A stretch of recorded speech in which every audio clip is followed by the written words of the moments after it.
Yeah, I think so. Yeah, it is. I switched it off. Hey guys, hello. Good morning. Just switching off my Bluetooth here, so make sure we get everything done the way we want it. We hope everyone had a great weekend. Yes. We've had a lazy one. Yesterday, We were so busy. I mean, we didn't even go to basketball yesterday. In fact, the basketball is in the pool. It didn't even get used. Yeah, no, the extent of our busyness yesterday was from the couch to the kitchen and Pretty much. the kitchen to the couch. Yep. We need days like that. A little bit of founder Yeah. in between. A little powder in between. Well, I hope you've had also quite a nice weekend. And you had It's to always build possible. an entire crane with your son. Well, not build it, Yes, but you had to wow. supervise. Yeah, it was a big story. So we did High that school. from early on Saturday morning, yeah. So needed the off day to some degree to get things done. Well, it's nice of you to join us today, or whenever you're listening to this or watching it. We're starting something new today, so that's a good thing, isn't it, Tori? I think so.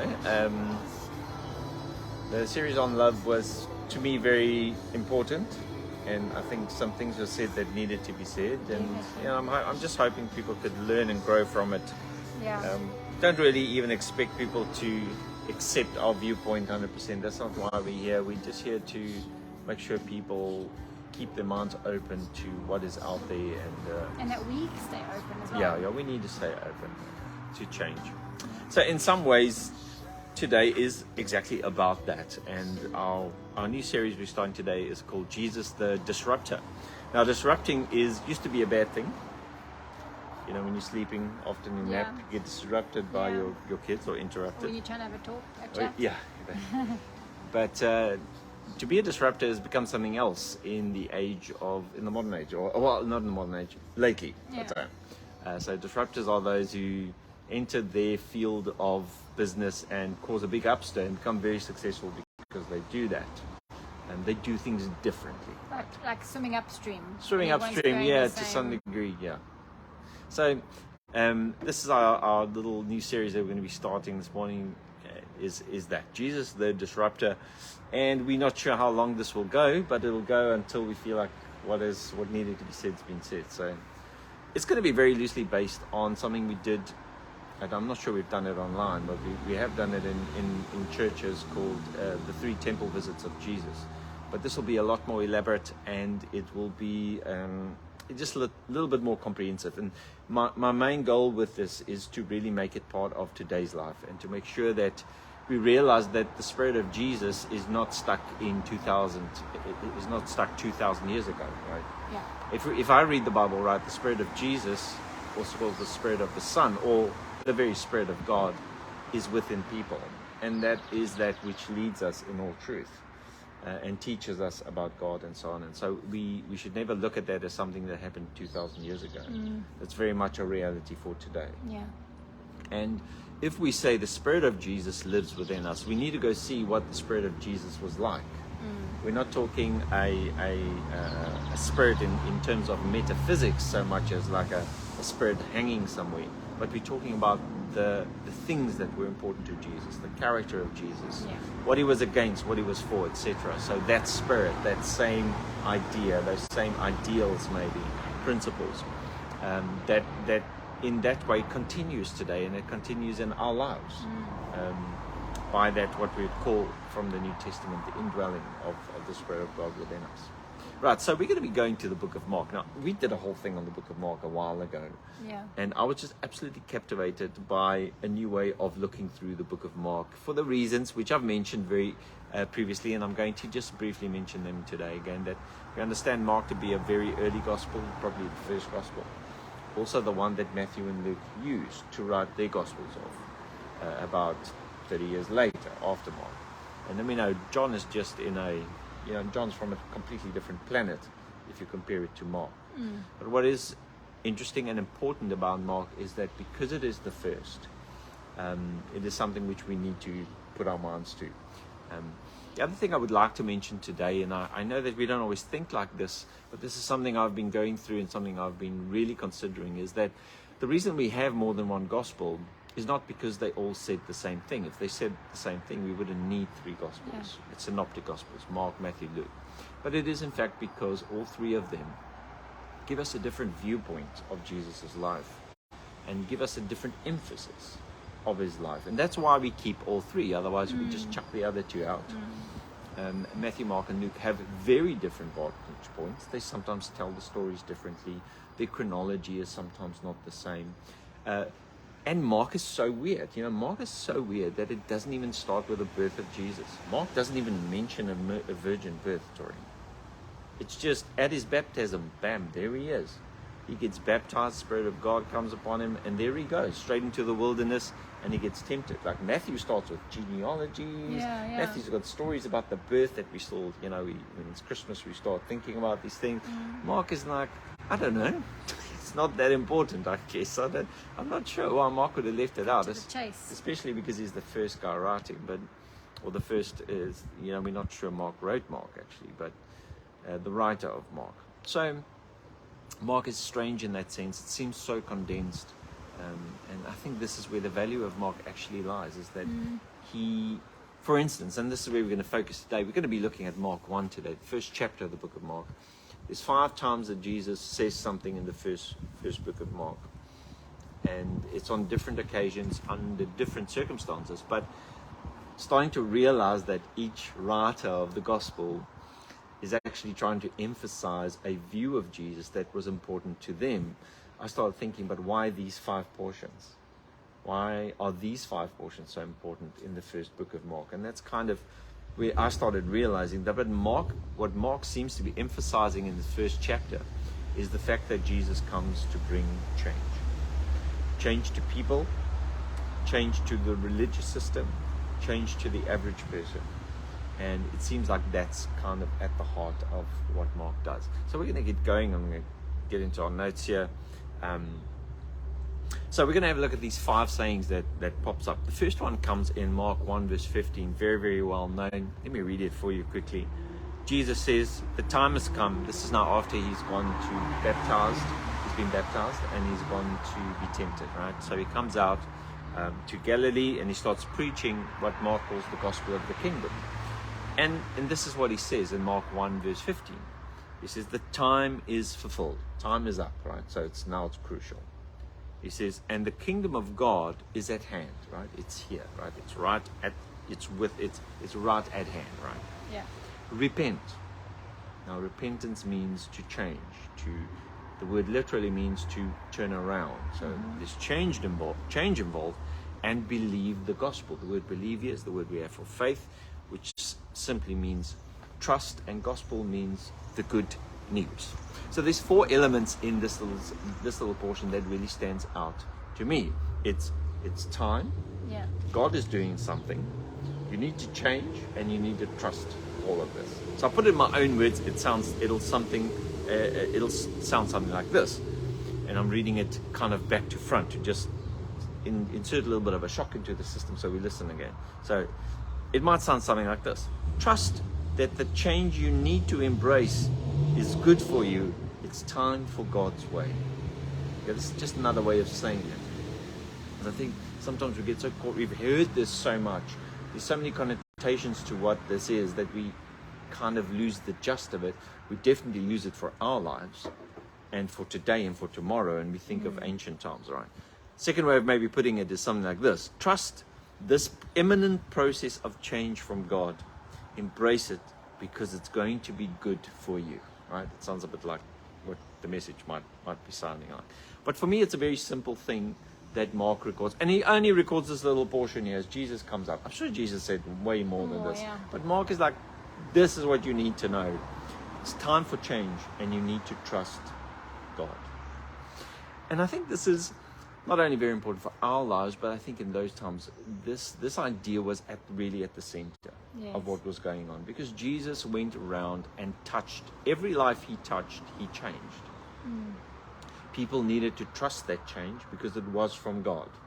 And they needed to embrace that change. In that way, where I think that Jesus was kind of like a disruptor. Everywhere he went, and we're going to have a look at some of these moments, and Mark actually highlights two main portions where Jesus says something. The first one happens in the synagogue. The second one happens with the lepers. And in both these cases, Jesus says something simple. And I think that there's more going on here than Mark just trying to give us chronological history. Yeah. Mark is actually trying to show us the change that Jesus is bringing. So let's have a look at it from that angle, So what does Jesus mean when he says, trust me, trust God, it's time for you to change? Like that's a serious thing to say to people who have rooted themselves in tradition. In the traditions they believe come from God, from Moses, who have centered themselves around the law, temple worship. We know by this time there were places like synagogues, which weren't there in the beginning. They were a result of Babylonian exile. But these people were pretty set in their ways. New things were not good things to them. And nothing much has changed for us. Yeah, new things are never good and New never things easy aren't good in the things for beginning. us. But I think this is also a message to our lives today. And I think if the Spirit of Jesus, if there's anything we can extract from these episodes, it's the Spirit of Jesus now within all of us, still saying the same thing. Yeah. It's time for change. Trust God, or trust the change you need to embrace because it's good for you.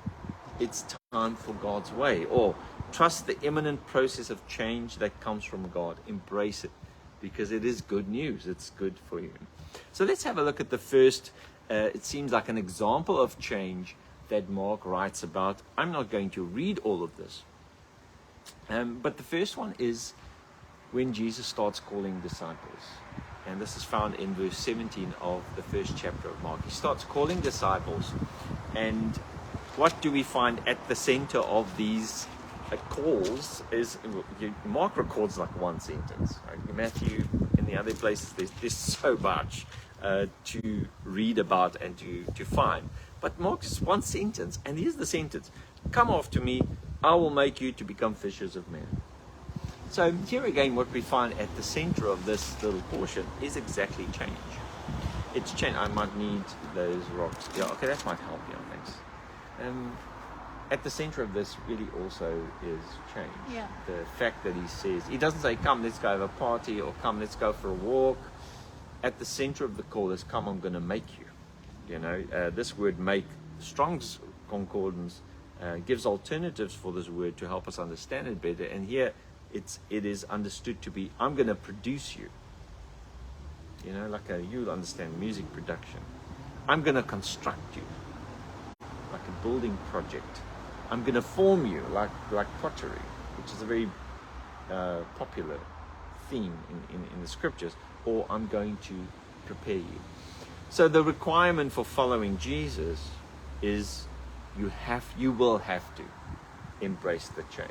Yeah. And this is also just very logical, understanding the setting of the New Testament, that what Jesus did come to do in some sense, and most will agree with this, he came to disrupt Jewish religion to some degree. And it wasn't that he denied the previous versions, he did respect the scriptures and Moses and all of that, but he was definitely a disruptor of those ways into something new. I've written down the definition of disruption, and I see if I'm going to get it here quickly. It's in took a screenshot of it. I hope it's uploaded by now. It's not here.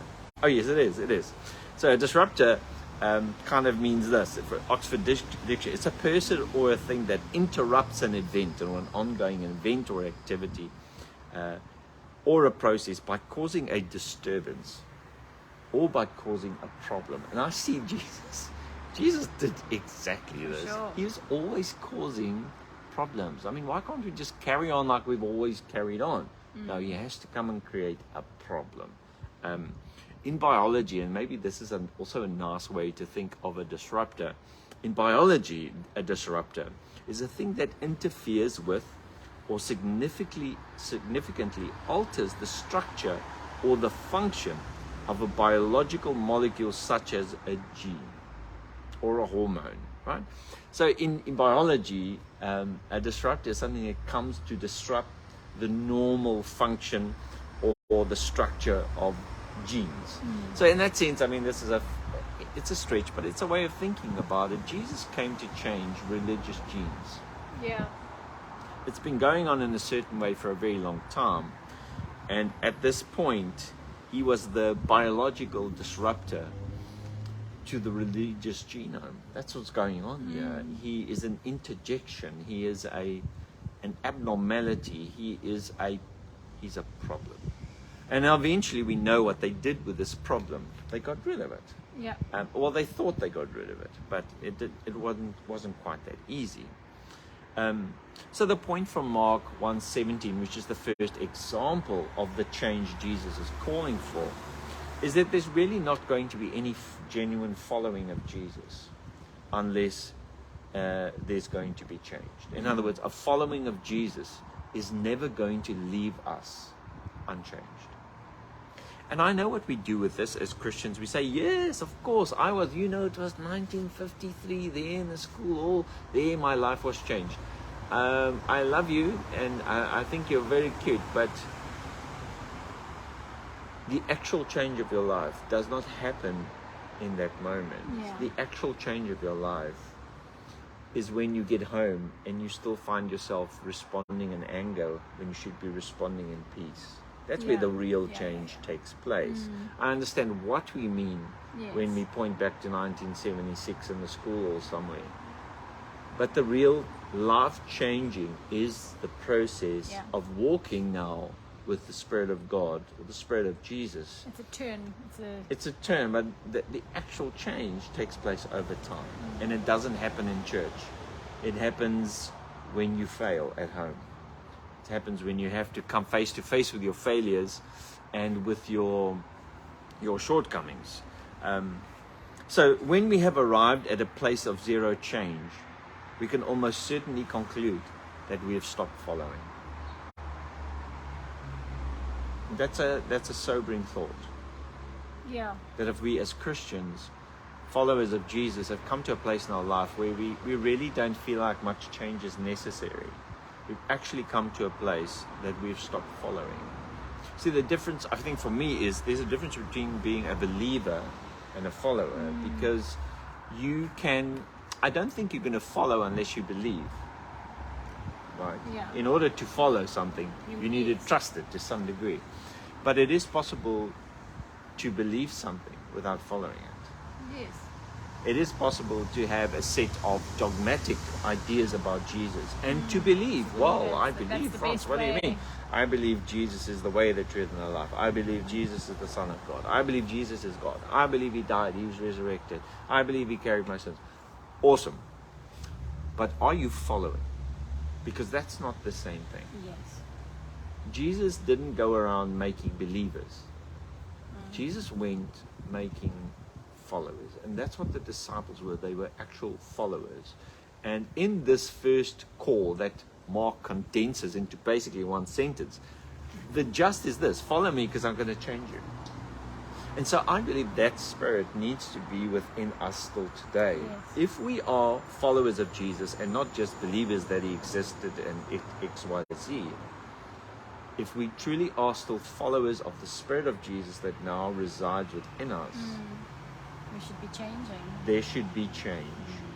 And if we do come, as I've many times come in my life, to places where there's no change, where I feel like I've arrived,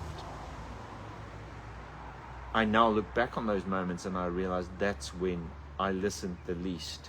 That's where I became a dogmatic believer, and my urge to follow diminished.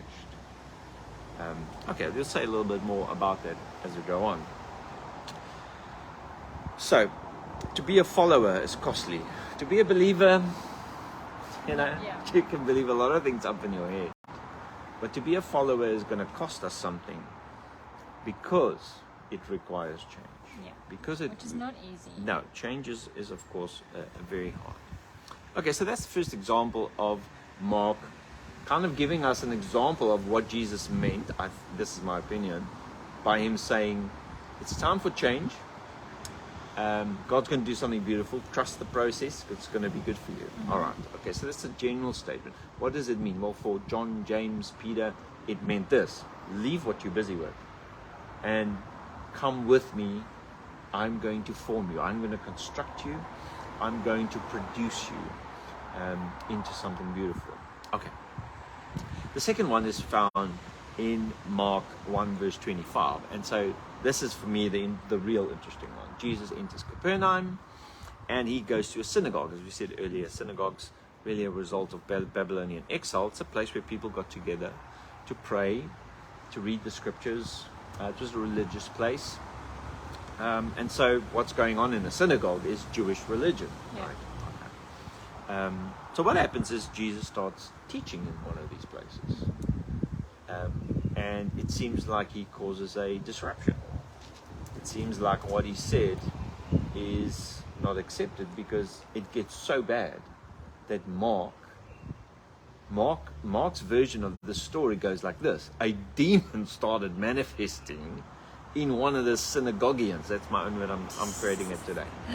In one of the synagogueans, a demon starts crying out like this, whatever Jesus was saying. That demon was that, I'm saying demon, but that person probably went to synagogue all the time. Yeah. Was very comfortable in the synagogue. But the moment Jesus walks in and starts teaching, we don't know what he taught. Maybe this is it. Maybe he did teach about change, about that now is the time to think differently, or whatever the case may be. But in this, when Jesus arrives there, saying all of these things, Mark records a person or a demon starting to shout. Now, I want to just spend a moment on what the demon actually shouted, because the English translation says, "Leave us alone," but you'll see if you have a King James version, the "us" is in italics because it's just not there. The word there is an interjection. Is that the right? Yeah, it's called an interjection. Literally meaning "let it be." And it was Norman, that's what it kind of meant, but it could be translated as "aha," A-H-A, exclamation mark. And so it would have sounded much more like "ah." It wasn't "leave us alone," because Mark writes it like there's demons coming out the guy. But what we read about what this guy actually said, there's no "us" in there. It's really a statement of "leave us alone, let it be." We don't want your change. Like a scoff. It's a scoff of, we want things the way it is. We're happy with the way. And so it goes like this. He says, "Let it be. What have we to do with you, Jesus of Nazareth?" In other words, we know you were born just around the corner. "Have you come to destroy us? I know who you are. You are the Holy One of God." So Mark records this amazing little portion where Jesus teaches in the synagogue and where these demons cry out and say, "Let it be. We don't want your change. We know you are Jesus, you're Nazareth, you were born here, you are the Holy One of God, but we don't bring us change." Yeah. And so it seems to me quite interesting that Mark uses this little portion as the next thing Jesus says. And Jesus, of course, then says to him, "Keep quiet and come out of him." And so, in a figurative sense, I need us to zoom out a little bit on what's going on here. This is not just demon possession and Jesus having power over demons. It's more than that is going on here. This is one chapter in the change that Jesus is bringing to the religious, in this case, to the synagoguean. Who's the synagoguean? He's the religious guy who likes things the way it is, that doesn't want to think differently, and in some way almost acknowledges that Jesus comes from God, but still says, "Hey, leave us." We believe, but we don't want to follow. Wow, yeah, that's a great insight. That's exactly what's going on here. It's like he's almost acknowledging the authority Jesus has, but he's unwilling to implement it. In other words, the response is, "Leave us. Let it be. Let it be. Let it be." Yes, dear. Yes, I won't sing. I won't get in trouble. But an extra point if you say who sings that song. Of course, it's the Beatles, of course, right? Yes, but more specific. Paul McCartney. McCarthy. John Lennon. John Lennon. Sorry, John Lennon. Okay, half a That's point. McCartney. Half a point. McCartney. Okay. I wasn't allowed to listen to them anyway. So the point of Mark 1:25 as a second example of the change. Number one, the change. Number one was the general announcement. The change is coming. It's God that's doing it. You've got to trust it. It's going to be good for you. Secondly, if you follow me, change is inevitable. I'm going to make you, I'm going to form you, I'm going to produce you, I'm going to construct you. But then some of the real impact of Jesus' ministry was exactly this in the temple story. And this is where we're heading ultimately with the series, is Jesus going into the temple. This is just a synagogue. Yeah. You know, it's like a mini temple. Yeah.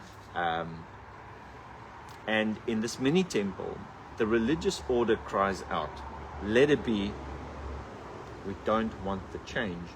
And then, of course, Mark records him saying, shut up, come out, right? And we read about it, the guy goes through some form of convulsion, and he is left in peace.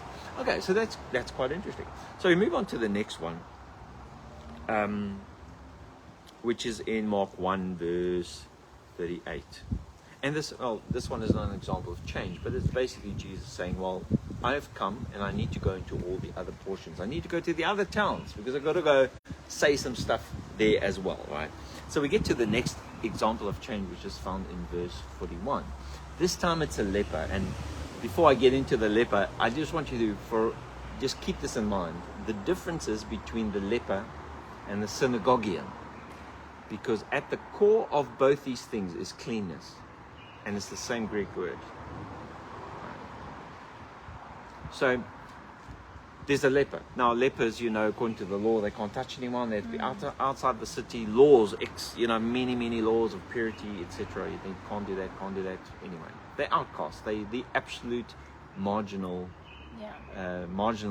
and an example of marginalized peoples for us today. And Jesus had a great affinity for the marginalized. So look at the difference between the leper and the synagoguean. Both are confronted with change. The difference is, firstly, the leper knows he's sick. The leper knows he's unclean. The synagoguean doesn't know he's unclean. Yeah. The leper knows he's unclean. In other words, he knows he still needs some processing. He knows he needs some more construction.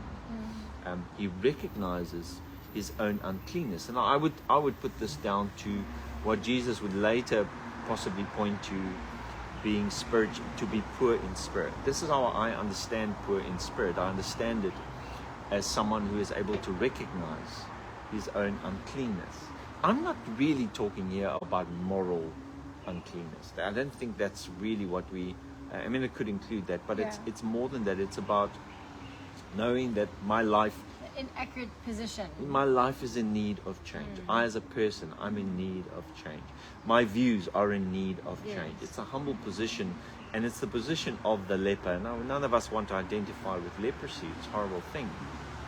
But the reality is that unless we are able to come to terms with our own leprosy, how are we going to get clean? But this is a great example for us here, is the leper. Because he sees Jesus, and this is what he does. He kneels down. Verse 40 says, and there came a leper to him, beseeching him, and he's pleading with him. He knelt down and he said to him, if you will, you can make me clean. So in the synagoguean, the uncleanness had to be cast out of him. He wasn't even aware of his uncleanness. He was rejecting the change. And so eventually he did become clean, but by casting out. It wasn't a nice process. It wasn't voluntary. Let's put it that way. Open himself up. So what is noble about the leper in this case is exactly this, that the leper acknowledged his own deficit. He acknowledged that he was unclean. And asked Jesus, he asked him, if you are willing to clean me, please can you do that? And of course, Jesus' response then is the fifth little portion of Jesus, very short and concise. Like Mark doesn't fool around with any frills or anything like that. He says, I will be clean. Which is crazy. And so the leper now is clean, and then Jesus says, okay, well, what you need to do, don't tell anyone, but follow the law now. You got to go back to Moses, the law of Moses, by get yourself cleaned up, do this, go show yourself to the priest, whatever. All right. So the leper knows, and interestingly enough, Jesus is moved by compassion. The moment he sees this humility, for me, this means that this type of humility activates the Spirit of Jesus. There's a big debate on whether we can resist the Holy Spirit or not. If you're a Calvinist, it's a lot of mumbo jumbo. I think at the end of the day, a lot of semantics.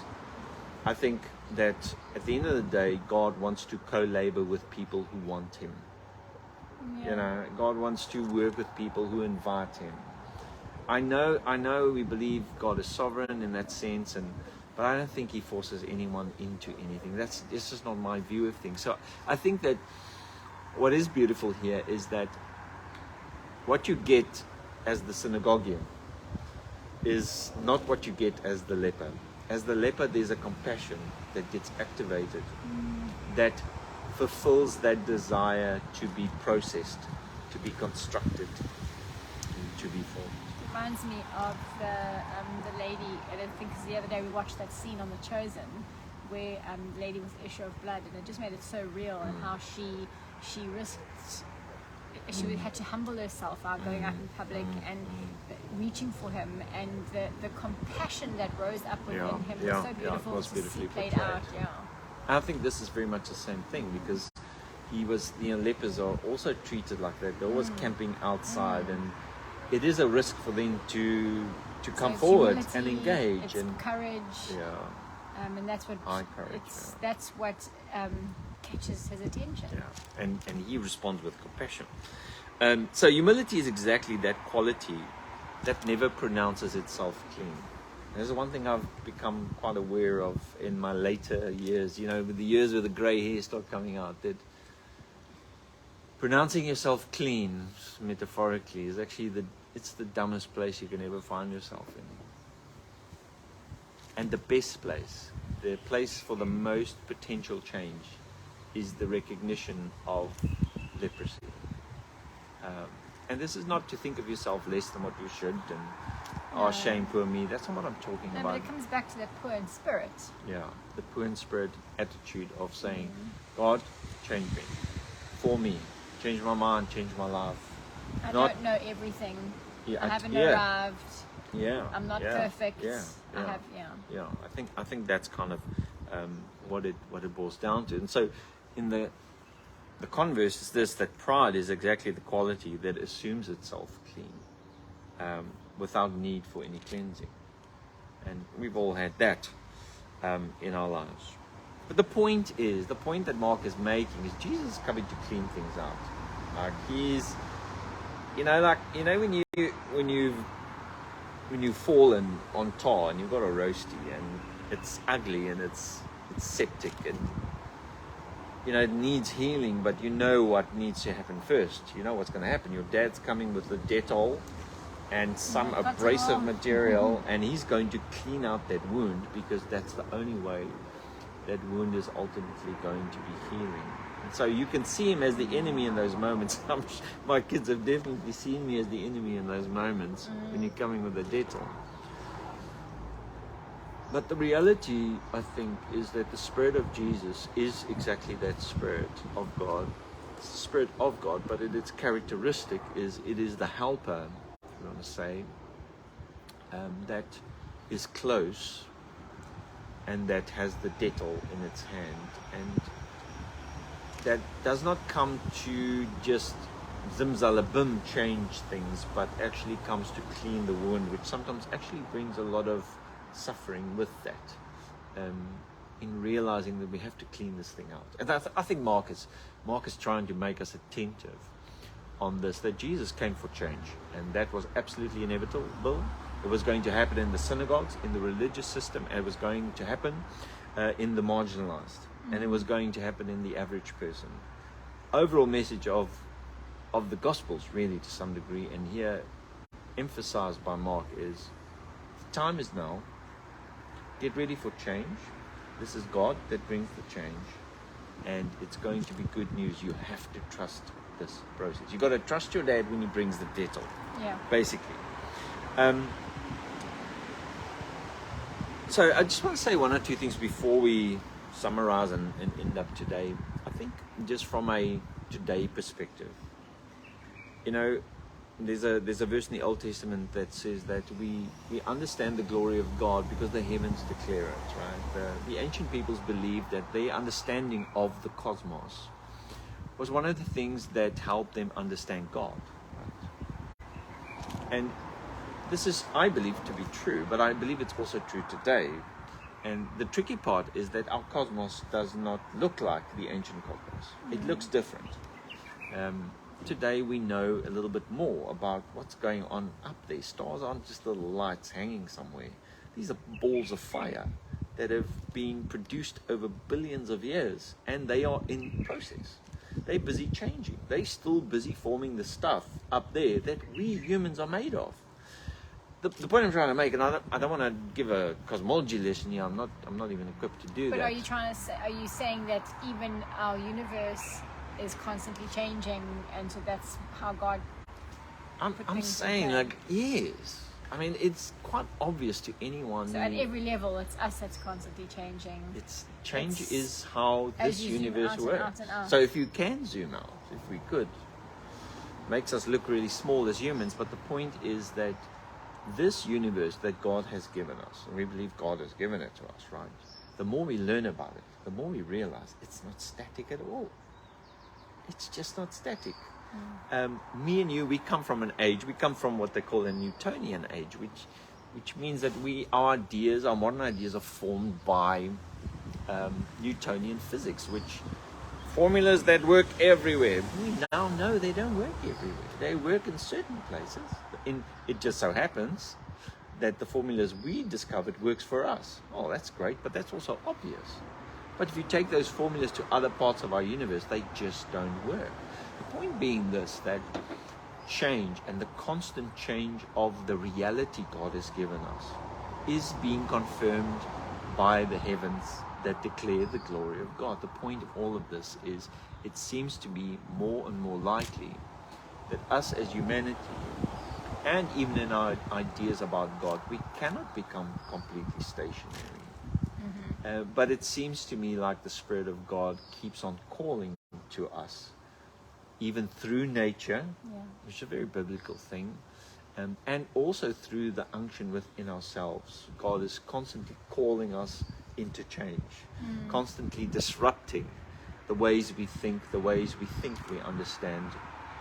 I mean, I don't even want to talk about if you zoom in, because if you did zoom in down to the quantum level, we are realizing that there's nothing stable down there. Things don't work down there the way they work at our level.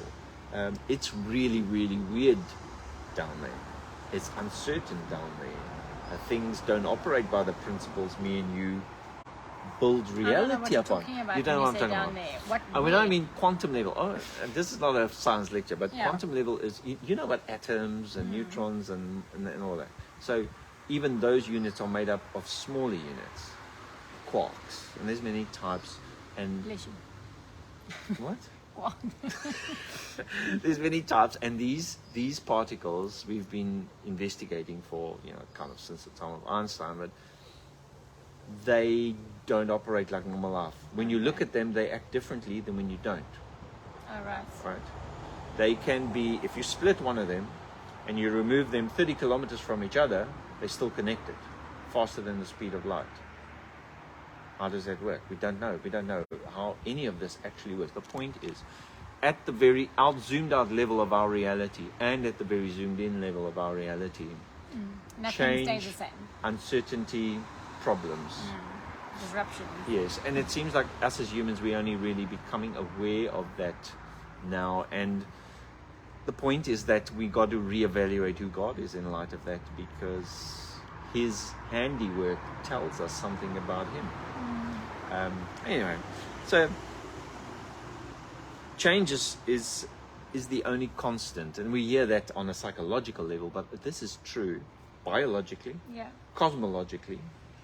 All of this is not a psychological truth or a proposed theory or philosophy. It is actually true of all of life. And it is really just one word to describe reality, and that is change. And that should broaden our perspective on what we think about God. And I think Jesus is such an amazing example of the disruption of God coming to an ancient people. Especially in this context now. Yes. But now I'm just saying that same spirit, that disruptive spirit, is still with us, drawing us into who God is. And if we become synagoguians, we're going to have to be exorcised. But the call is to be the leper, to be humble enough to say, show me, teach me.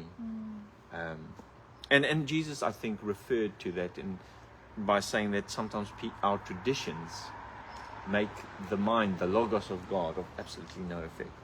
And I think that's kind of happening again to us. It's always happening to us. And it didn't just happen 2,000 years ago. It's still happening today. All right. So when Jesus arrives, we as Christians, we believe that Jesus was not only the Son of God, but that he kind of was God in some very weird way that no one can explain. But when he arrives, there's only one thing on his mind: change. He comes to disrupt the status quo, the human constructs that are very proudly occupying the religious spaces, kind of in the place of God to some degree. Soon the lepers and the synagoguians will be at odds in the life of Jesus. Very soon there's coming friction between synagoguians and the lepers. And lepers representing those who were willing to change and embrace. Synagoguians are those who are saying, let it be, right? One of the best examples of both in one is Paul, the Apostle Paul, who was a synagoguian and said, let it be, until he had an experience that made him realize he was a leper. His leprosy took the form of this: who are you, God? Literally. As a Pharisee, as one of the most learned people about the scriptures and about the God of Israel, he suddenly realized his leprosy, and this is his question: who are you? I don't know who you are anymore. And although that might feel to me and you, if you've ever been in that place, that might feel to you like you're losing your faith. No, hold on. This is faith. This is actually a beautiful point to get to. This is the point of Jesus and his spirit that disrupts the status quo and brings us to think again and lead us into truth, as the scriptures tell us. So, the question is, in going forward in this series, like what is the result? What does this mean for Jerusalem? What does it mean for the Jews? What does it mean for the temple and the priesthood? And we're going to be investigating that from the New Testament. But the larger question is, what does it mean for us today? And so that's where we kind of want to land. Okay. We're going to use the 2,000-year-old disruption of Jesus into the Jewish system to be a parable for us of what the Spirit of God might still be doing within us today, right? And obviously then, let me leave it at that. So the Spirit of Jesus, the Spirit of the Son, lives in us. It is that Spirit that continues to disrupt the status quo in our lives, still asking us to trust the change, the good news, and continue to embrace this process from God. So I want to make a statement before we end here. Be suspicious of a spiritual landscape that is without problems, without questions, and without uncertainty. Be suspicious. I like that. Those places often are created by the religious shouts of, let it be, what have we to do with thee? That rhymes, right? So be suspicious of spiritual landscapes that are without problems, without questions, and without uncertainty. These places, or those places, often are created by the religious shouts of, let it be, what have we to do with thee? And I believe that this still holds for today.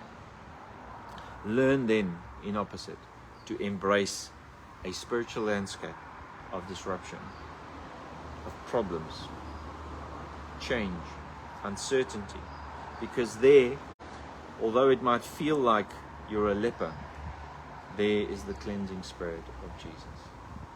So I want to end today by just asking you a very simple question. Are you the man from the synagogue, or are you the leper? Which one?